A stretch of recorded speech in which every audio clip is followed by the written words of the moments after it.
As you all know, both ISIS and the Taliban are considered terrorist groups by international organizations, and both adhere to extremist Islam with common interests. Their main goal is to create a completely Islamic state and implement strict laws, while the provisions of Islamic Sharia are intended for various aspects of life and society. But these two groups have harsher interpretations of Sharia and have shown that they are willing to resort to any violence to implement it. Although ISIS and the Taliban are considered branches of extremist Islam and have some common goals, they have always been in bloody wars with each other since 2015. But what is the reason for all this conflict? And how do the beliefs and goals of these two groups differ? To get the answer, in this video, we will first explain how the Taliban was formed, then how ISIS was formed, and finally, we will go to the reason for their hatred of each other. So stay with us until the end of the video, and if you are not yet a member of our channel, click the subscribe button now. With the start of the conflict between Afghanistan and Pakistan, the United States sent weapons to its ally, Pakistan. But Afghanistan's request to receive weapons was rejected. For this reason, Afghanistan was forced to side with the Soviet Union in the Cold War, and this was the beginning of the communist influence in Afghanistan. The People's Democratic Party, led by Noor Mohammad Taraki, began to initiate reforms in Afghanistan and implemented a series of reforms and modernization in the country by imitating the Soviet government. But these reforms of the communist puppet government were considered by Islamists and religious conservatives to be an anti-Islamic act. For this reason, uprisings began throughout the country by the Afghan Mujahideen. The Afghan government, having lost control of the country, asked for help from the Soviet Union until communist forces entered Afghanistan in 1979 and occupied the country by killing the then-president Hafizullah Amin and suppressing the rebellion. Because the Soviet leaders had concluded that Hafizullah Amin was ineffective and would exacerbate the rebellion. On the other hand, Amin's secret meeting with the leaders of the United States and Pakistan had worried the Soviet leaders. After Hafizullah Amin was killed, the Soviet government replaced him with Babrak Karmal. With the occupation of Afghanistan, the president of Pakistan felt threatened and feared that the Soviets would attack Balochistan, Pakistan.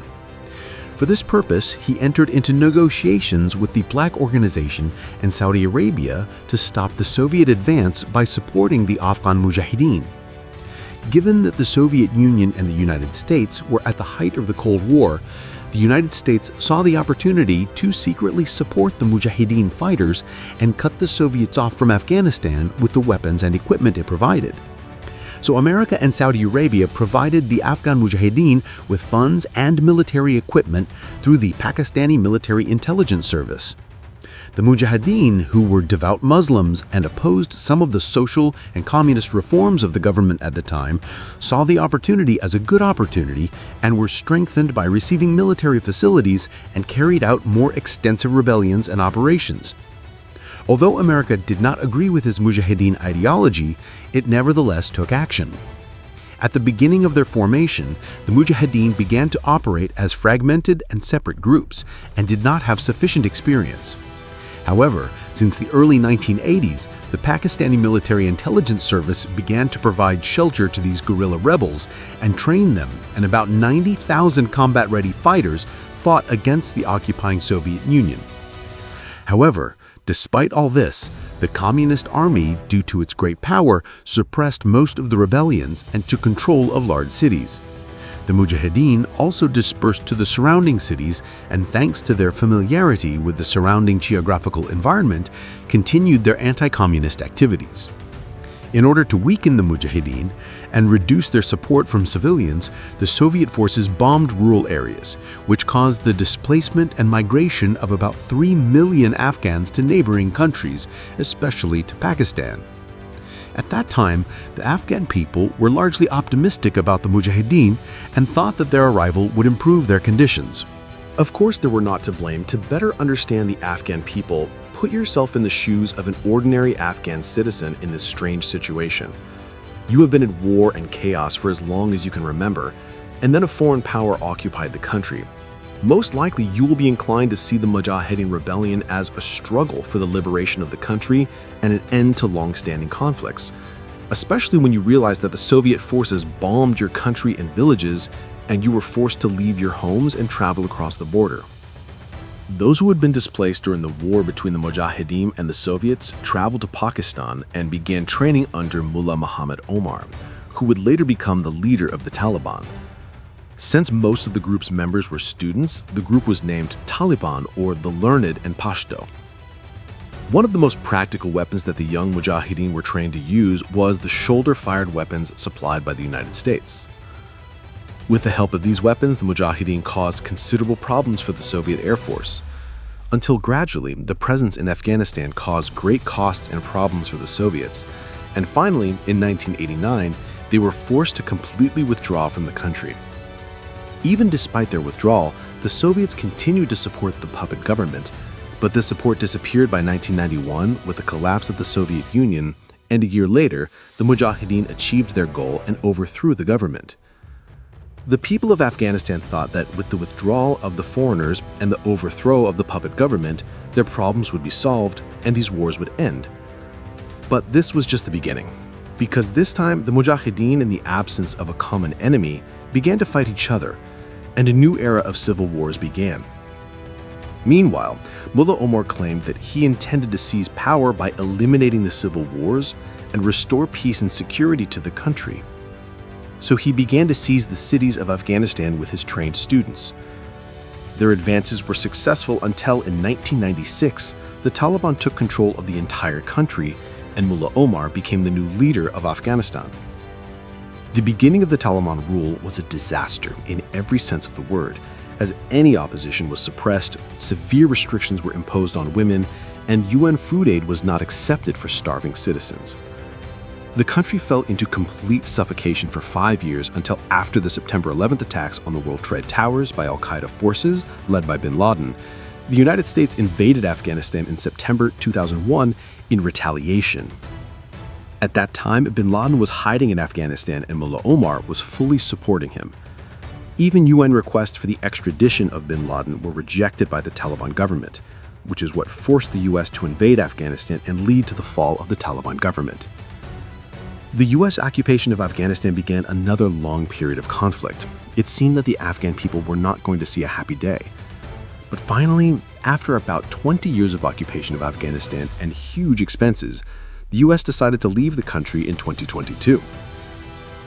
After the US withdrawal, the Taliban forces gained control of the cities with the least resistance and began their second term of rule. With the re-entry of the Taliban, a number of strict laws were imposed, especially for women. For example, girls are currently deprived of the right to education and are only allowed to study up to the 6th grade. Women must wear a burqa and are not allowed to move around the city without a male guardian. Perhaps the most important difference between the Taliban and other extremist groups such as al-Qaeda is its locality. That is, the Taliban government is focused on enforcing Islamic law only in Afghanistan, while al-Qaeda seeks to promote its ideology globally. Now let's move on to the second group, ISIS, or the Islamic State of Iraq and the Levant. The roots of this extremist group go back to Abu Musab al-Zarqawi, a Jordanian man. Zarqawi followed the beliefs of jihadist Salafism, which is a branch of Sunni Islam. Salafis considered the Quran and Sunnah as the source of their rulings and decisions and believed that people should return to the Islamic way of life of 1400 years ago. This religious ideology has always tried to create an Islamic state on a global scale and support any attack on non-Muslim targets as well as deviant Muslims. Abu Musab al-Zarqawi began his career by traveling to Afghanistan and meeting with bin Laden, establishing a terrorist camp and training Mujahideen militias. After that, he went to Iraq to fight against America. He was responsible for many bombings and beheadings in Iraq, and thus gained great fame. Zarqawi soon became the leader of al-Qaeda in Iraq with the slogan of expelling the Americans.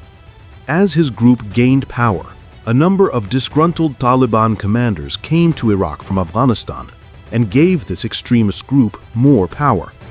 Al-Qaeda in Iraq gradually gained strength from all over the world and officially changed its name to the Islamic State in Iraq and the Levant, or ISIS for short. By late September 2014, the ISIS group, which was at the peak of its power, secretly sent representatives to Afghanistan and Pakistan until through negotiations with some of the leaders of disgruntled and rebellious tribes in Pakistan, the Islamic State of Khorasan province, or ISIS Khorasan, was born. ISIS Khorasan began its activities from Nangarhar province in eastern Afghanistan. The majority of the members of this group were local Pakistani tribesmen and soldiers who had fled the Taliban. The group's activities in Afghanistan over time caused dissatisfaction among Taliban leaders, until Taliban leader Mullah Akhtar Mansour sent a letter to Abu Bakr al-Baghdadi demanding that ISIS Khorasan stop recruiting Taliban defectors. But ISIS dreamed of conquering the world and paid no attention to these words. In addition, ISIS and the Taliban, as we mentioned earlier, have problems with each other over how to implement Islamic law. Although both are considered extremist Sunni Muslims, they follow different branches of it. That is, the Taliban believe in the Deobandi religion and ISIS believe in Salafism. The Deobandi are Maturidiya in terms of belief and Hanafi in terms of jurisprudence. They believe that only religious sciences are beneficial for humans and that all other sciences lead people astray. For this reason, they have problems with modern technologies today.